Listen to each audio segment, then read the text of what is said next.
Welcome back to my channel. I'm going to be sharing Hudson's story. My French Bulldog went paralyzed when he was a puppy, and I have shared a lot about this on my social media pages.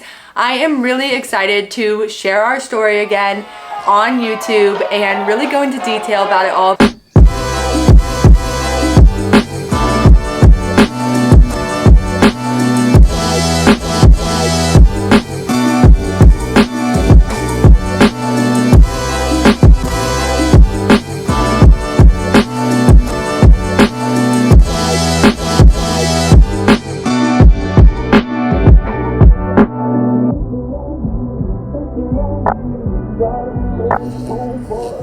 I have shared Hudson's story on social media before. I just haven't sat down to make a YouTube video about it, and honestly I have wanted to for so long because I really want to dive into all the details, the vets we went to, everything he went through to hopefully help somebody that may be going through this situation, because it is not easy and I felt so alone during it. So I hope sharing our experience will help somebody else that's going through this. And honestly, every time I've sat down to do it, I just feel like I put so much pressure on it because I want to be able to share everything that we went through and be as helpful as I can, because I know that sharing our experience might help someone just a little bit. So I'm really excited for today's video and I can't wait to jump into it.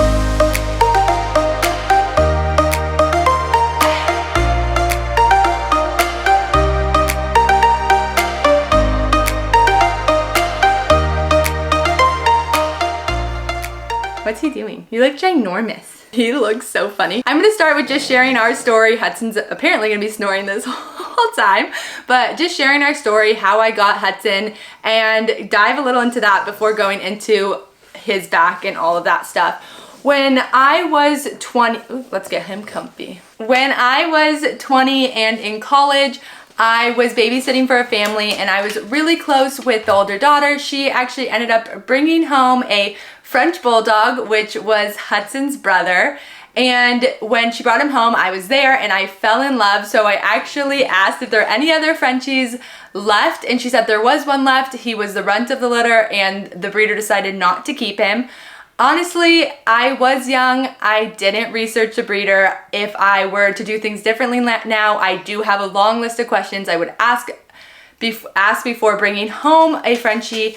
And I know I jumped into it not in the best way, but I also know that I got Hudson for a reason and everything happens for a reason. I'm so grateful that I did get him. When I found out there was a Frenchie left, I called my parents and I asked them if we could go look. My mom and I drove down. My mom was actually gonna keep Hudson, but then I took him home for the weekend and I called her and asked if I could keep him, and that's just how I got him, a little backstory of that. And it was honestly so exciting. I would take him to work. It was so fun. It was a lot being a college student and working and having a new puppy, but it was so amazing and he instantly became my best friend.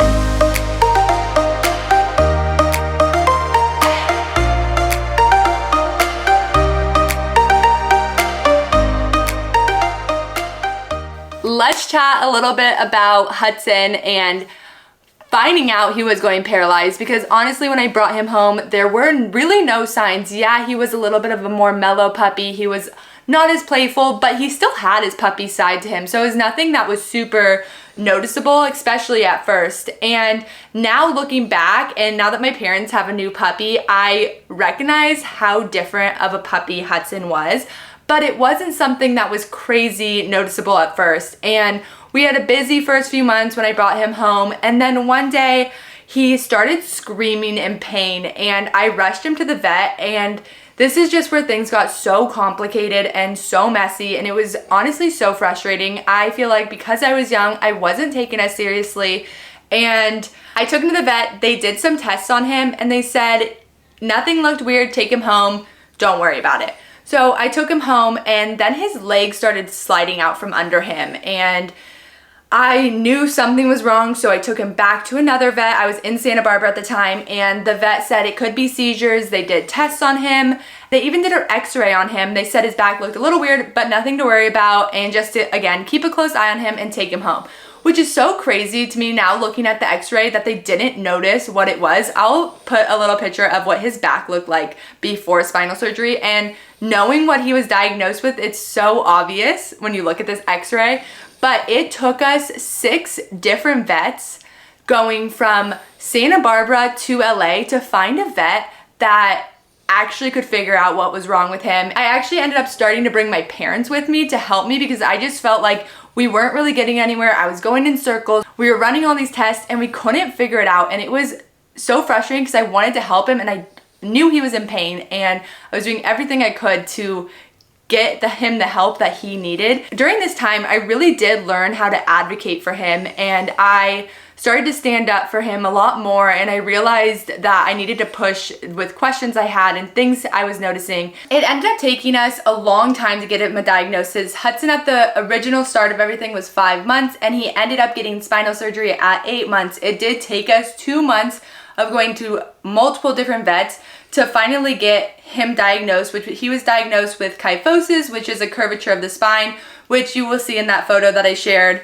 He definitely had a major curvature in his spine and it was pushing on his spinal cord, which was slowly causing him to go paralyzed, unfortunately. And it was slow, but over the 2 months, he definitely was really struggling, could no longer use his back legs, was sleeping all the time. It was honestly heartbreaking. Looking back, I blocked out so much of that time just because it was so hard and I really didn't know if he was gonna come out of this walking again, if he was going to even make it out of everything he was going through. It was so scary. And during all of this, when they hadn't diagnosed him with kyphosis, they kept going between it could be a back issue and a brain issue, which was terrifying and just so frustrating. And something I did really learn, and if you are going through something, is to meet with multiple vets, ask different opinions, because if I wouldn't have done that, I wouldn't have figured out what was wrong with him so quickly. Even though 2 months felt like a long time, I definitely was really pushing to find him the help he needed. And during this time, we did start acupuncture,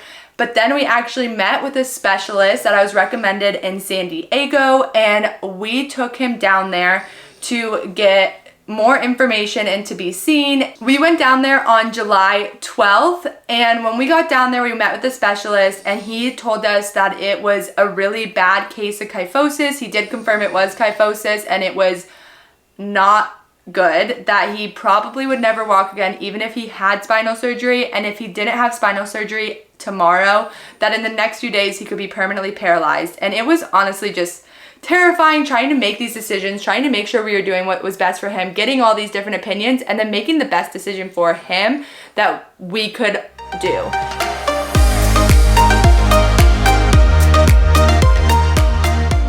I remember going to the hotel in San Diego so terrified that he wouldn't come out of this surgery the next day. It was actually Friday, July 13th, so Friday the 13th, which is known as bad luck, but now I always say it is good luck because of everything that happened with Hudson. When we brought him in on the 13th, I'll share a photo right here of the day I dropped him off. I remember taking that photo thinking this might be the last photo I have with him, and he was my best friend, and it was just so scary going in there not knowing if he was going to come out of there. And if he did come out of there, was he going to walk? Did we make the right decision? Was this the right decision? There was just so much pressure on this decision, but we knew that it was, my parents and I had talked a lot and we felt this was the best decision to give him a chance to walk again and to live a normal puppy life that he deserved and that I wanted him to have. I felt so bad. He really didn't have much of a puppy life, honestly, once all this started happening. And it started happening when he was so little that he spent a lot of his days sleeping and not playing, and I just really wanted to give him that chance. On Friday the 13th, I got a call that the surgery did go well, that the specialist actually ended up having to bring in somebody else because it was such a complicated surgery, and that he would have to stay at the vet for 4 days. So my parents actually left San Diego and I stayed down there, and I would go in multiple times a day. I brought him his blanket and I would just literally lay myself in his cage. I have pictures of that too, I will share here. Looking back, I really honestly didn't, I do have pictures from those moments. I look back and I really didn't take that many photos. You'll see I have a lot of the same photos. I do have some, but it was just such a hard time. The last thing I was really thinking about was taking photos or videos. But honestly, now I take photos and videos all the time when something is wrong, because I learned that it helps a vet a lot if they have that information, or, you know, they can see those videos of how Hudson was walking when he was struggling, all those things. But I would literally, going back to that day, those 4 days, I spent my time at the vet, laying in the cage with him, just spending as much time as I could with him. And then we got to take him home on July 17th. I also have a photo of him in the car, which I'll share right here. And it was so exciting, but I remember leaving the vet and the vet looking at me and saying, this doesn't mean he'll walk again. There's still very slim chances he will ever walk again. I knew I had to do everything I could when I got home to help him walk again. I was actually luckily on summer break because I was in college at the time. So I moved my bed at my parents' house onto the ground. I set up a crate, like a little fence that connected to the bed on the ground with all his stuff, and then I could put him in bed with me or put him in his section depending on how he was feeling. And I just spent weeks laying in that bed on the floor with him. I mean, yeah, I would leave sometimes, but I spent so much time trying to help him get better. I did exercises at home. I would stretch him.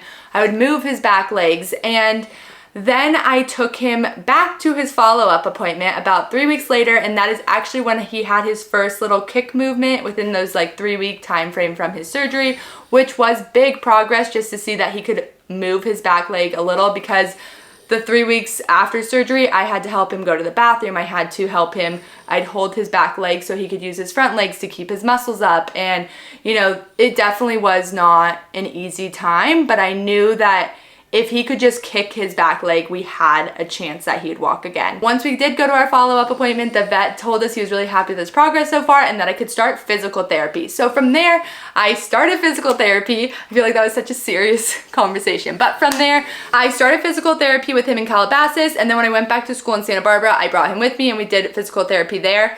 I'm going to share all the places that we have gone at the end of this video, so if you ever want to research any of these places, you can look into them. I hope this information helps, just sharing our story, our timeline, and what it was like going through it, because it honestly feels so lonely when you're going through this, and it's really hard to talk to people about it that haven't gone through it, because you just don't know if your puppy's gonna be okay. So we started physical therapy. We did red light therapy, acupuncture, swimming, water treadmill.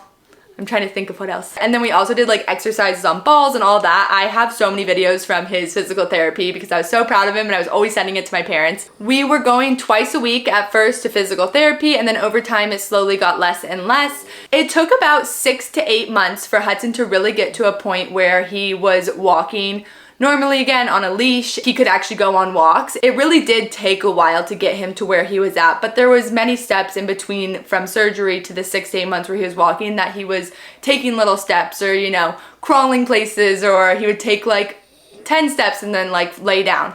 And over time he was able to finally get to the point he is at where he can walk. He does have a little bit of a wobble still, I'll say. He like kind of sways, and when we're out sometimes people be like, he has a funny walk, which I'm always like, yeah, he does, because he does have a little bit of a different walk, but he is so happy. He feels so much better, and everything we did was so scary and so hard, but was so worth it, and really gave him the opportunity he has today to be a puppy and to be crazy and to have fun. I will say, he still struggles today. There are things we still struggle with. If he is not walking a lot, you can tell he gets stiff in his like shoulders up front, and he does slip out easier on hardwood floors. I have paw pads I put on his feet, and he has had moments where he's gotten kinked and he just can't move. I've learned that if I stretch him, he does so much better. I am just amazed at how far he's come. Yeah, there are still struggles we run into, but overall he lives such a happy life, and staying on top of acupuncture has been huge for us. When I am on top of acupuncture, I notice all those things that he struggles with today don't really come up. So we definitely still stay on top of acupuncture. I still stretch him every morning. There are things that obviously come from that because the surgery was huge. We went through so much. I have an after picture of what his back looked like after spinal surgery. I'll share it right here.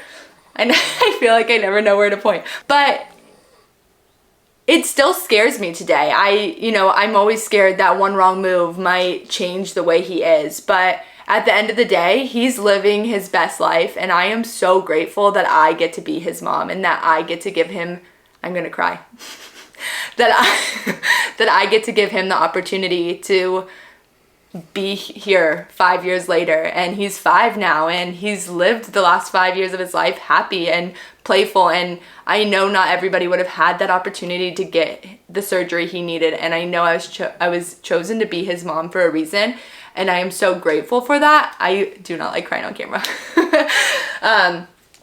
But I am so grateful for that. And if you are going through something similar, leave me a message, send me a message. I am happy to talk about it. I try and share our whole story so that it can help somebody else that is going through this. I have information on my Instagram page. I have information on my blog that I actually wrote during the time and actually inspired me to start my blog. I look back and I feel like I was so much younger writing those, but it also is so great to look back and really be able to read all those details and all those emotions I was going through then. So if you want to read those, I will also share those. And I have so much information of vets and places we went. So I'm going to read off the vets that we went to and the places that helped us, that if you are in the area or need any recommendations, hopefully these help. I'm just going to read them off my phone. The veterinary neurologist that I went to in San Diego was David Lipsitz. Was David Lipsitz at Veterinary Specialty Hospital in San Diego. He was highly recommended. He was amazing. I would recommend him. He really did a great job, and he gave Hudson the opportunity that he has today. So I do highly recommend him. I did water therapy at Holistic Veterinary Center in Calabasas when we first started, and occasionally we'll go there. I did therapy at Atlas Rehab for Canines in Santa Barbara. That was our main rehab place that we went to twice a week when Hudson was recovering. We had continued to do acupuncture at a bunch of different places, but one of the main places is Pasternak Veterinary Center in Los Angeles. He has also been amazing, and I love him. I really learned that during this process to get different opinions, and I love that I was able to meet with holistic vets and also vets that, you know, were able to do a spinal surgery and just all different kinds of vets. So to me, I loved being able to go to a bunch of different vets and meet all these amazing people that were able to help Hudson through this journey. I am so grateful for all the support that I've had during it and through it, and even today with Hudson's spinal surgery journey. So if you ever have any questions, please reach out to me, and if you would like me to go into any more details on anything, please let me know. Don't forget to like, comment, and subscribe. I can't wait for my next video, and I hope this was helpful. I'm gonna grab Hudson so he can say goodbye.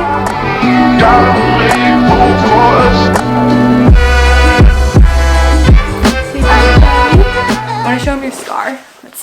Let's see. This is his scar. You can see it where he had his spinal surgery, but it's pretty covered up now. I mean, you can still see it, but it's pretty covered up.